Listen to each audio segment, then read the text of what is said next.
Hello குட்டீஸ். இன்னைக்கு கதையில தினேஷ்ன்னு சொல்லிட்டு ஒரு 5 வயசு பையனை பத்தி தான் பார்க்க போறோம்.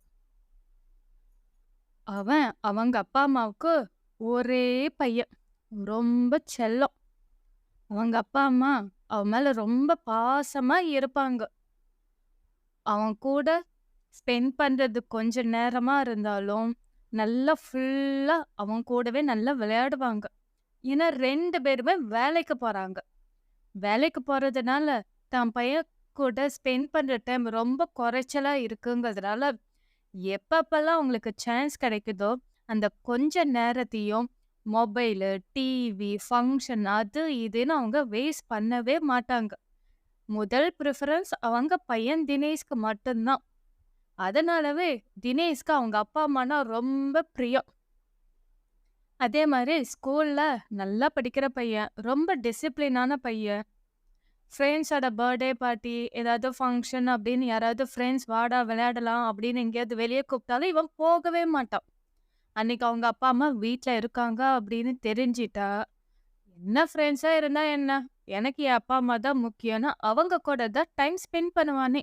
அவ்வளோ ஜாலியா அவங்க கூட அவங்க கூட விளையாடுறத அவன் ரொம்ப விரும்புவான். முடிஞ்ச அளவுக்கு அவங்க அப்பா அம்மாவும் எவ்வளோ டைம் ஸ்பெண்ட் பண்ணுமோ அவ்வளோ ஸ்பெண்ட் பண்ணி ஏன்னா அப்பா அம்மாவோட அரவணைப்போட வளர குழந்தைங்களுக்கு வெளியே அன்பை தேட மாட்டாங்க. ரொம்ப சமத்தா ஒழுக்கமா வளருவாங்கன்னு அவங்க அப்பா அம்மா நல்லாவே புரிஞ்சு வச்சிருந்தாங்க. அதனால டிவிக்கு மொபைலுக்கு எந்த ஒரு இம்பார்ட்டன்ஸுமே கொடுக்காம அவனுக்கு கிடைக்கக்கூடிய கொஞ்ச நேரமா இருந்தாலும் அவனுக்கு பிடிச்சத வாங்கி கொடுக்கறது, அவன் கூட உக்காந்து விளையாடுறது, எல்லா விதமான விளையாட்டு, பசில்ஸு அது இதுன்னு நல்லா டைம் ஸ்பெண்ட் பண்ணுவாங்க. ஒரு நாள் அவங்க அம்மா திடீர்னு வேலைய விட்டு நின்னுட்டாங்க. இத கேட்ட தினேஷ்க்கு ரொம்ப சந்தோஷமாயிடுச்சு. அப்பா! இனிமே அம்மா நம்ம கூடவே இருக்க போறாங்க. இ ஸ்கூலுக்கு போயிட்டு வீ ஸ்கூலுக்கு போயிட்டு வீட்டுக்கு வந்ததும், அம்மா கூட தான் நம்ம நெறைய டைம் ஸ்பெண்ட் பண்ண போறோம்னு அவனுக்கு ரொம்ப சந்தோஷமாயிடுச்சு. அவ்ளோ சந்தோஷமா இருந்த பையனுக்கு அவங்க அப்பா, அம்மா 2 பேரும் சேர்ந்து இன்னொரு குட் நியூஸ் சொல்றாங்க. என்ன குட் நியூஸ்னா, "உனக்கு தம்பி பாப்பா வேணுமா? தங்கச்சி பாப்பா வேணுமான்னு?" கேட்குறாங்க. அவனுக்கு புரியவே இல்ல. "ஏப்பா ஏன் இப்படி கேட்குறீங்க? எனக்கு நீங்க 2 பேருமே போதும். வேற யாருமே வேண்டாம்" அப்படின்னானாம். "இல்ல நீ சொல்லு. யாரையாவது ஒருத்தர் சொல்லி தான் ஆகணும்னு" அவங்க அப்பா, அம்மா கேட்டாங்களாம். "ம் எனக்கு தெரியல.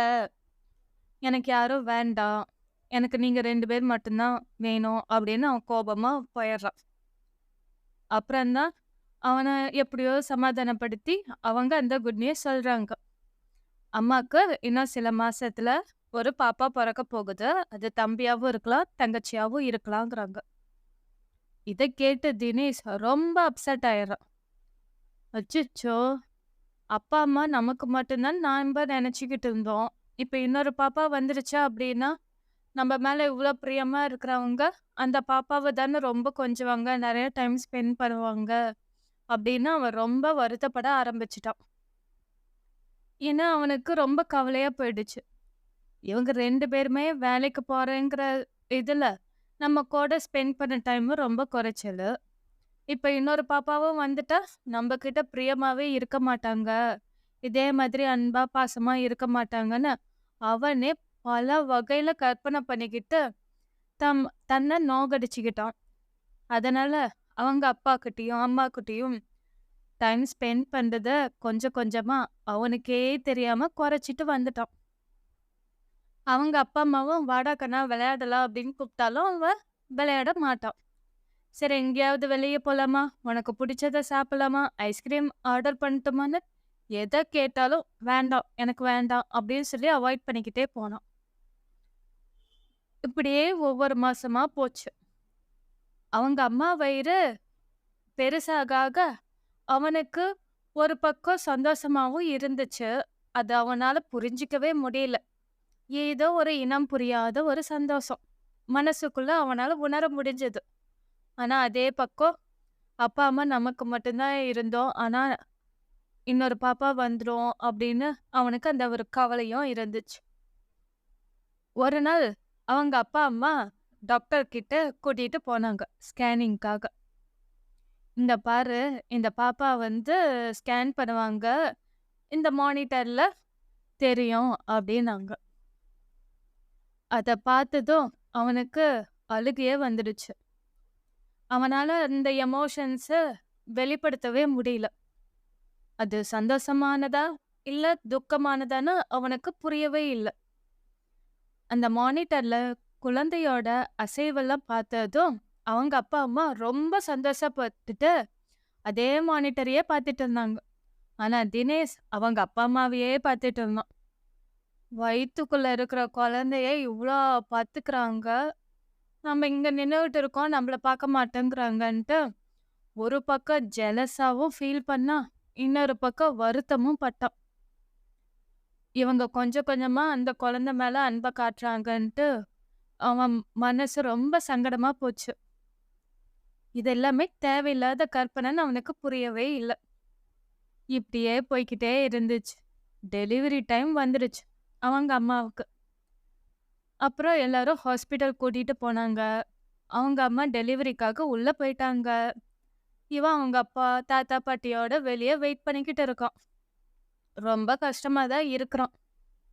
ஏன்னா இந்த பாப்பா வந்துடுச்சா அப்படின்னா எல்லாரும் அந்த பாப்பாவ தான் கொஞ்சுவாங்க. நெறைய கிஃப்ட்ஸ் வாங்கி தருவாங்க. நம்மளையெல்லாம் கண்டுக்கவே மாட்டாங்க. அப்படி இப்படின்னு அவன் மனசுக்குள்ளேயே புலம்பிக்கிட்டு தவிச்சுக்கிட்டே இருந்தான்.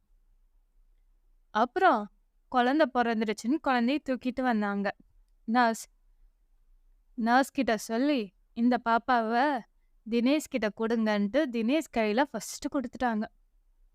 தினேஷ் கையில வாங்குனதும், அவனால அந்த குழந்தையோட முகத்த பார்த்து, அதோட ஸ்மைலு, அதோட கண் அழகு எல்லாம் பார்த்துட்டு அழவே ஆரம்பிச்சுட்டான். வாவ்! இவ்ளோ கியூட்டா இருக்கா! அதுவும் தங்கச்சி பாப்பாவான்ட்டு அவன் ரொம்ப சந்தோஷப்பட்டான். அப்புறம் இவன் அவங்க அப்பா, அம்மாவ கிட்ட பாப்பாவ விடமாட்டேன்ட்டான். நான் தான் என் தங்கச்சி பாப்பாவ பார்த்துப்பேன். நீங்களாம் வந்து வேலைக்கு போங்கன்ட்டு, இவன் நெறைய கேர் பண்ண ஆரம்பிச்சுட்டான். சில மாசங்களுக்கு முன்னாடி இன்னொரு பாப்பா வந்துட்டா, நம்ப மேல பாசம் வராது அப்படின்னு ரொம்ப கவலைப்பட்டவன், இவங்க அப்பா அம்மாவையே இவன் அவாய்ட் பண்ண ஆரம்பிச்சுட்டான். பாப்பா மேல இவனுக்கு அவ்ளோ பிரியம் வந்துடுச்சு.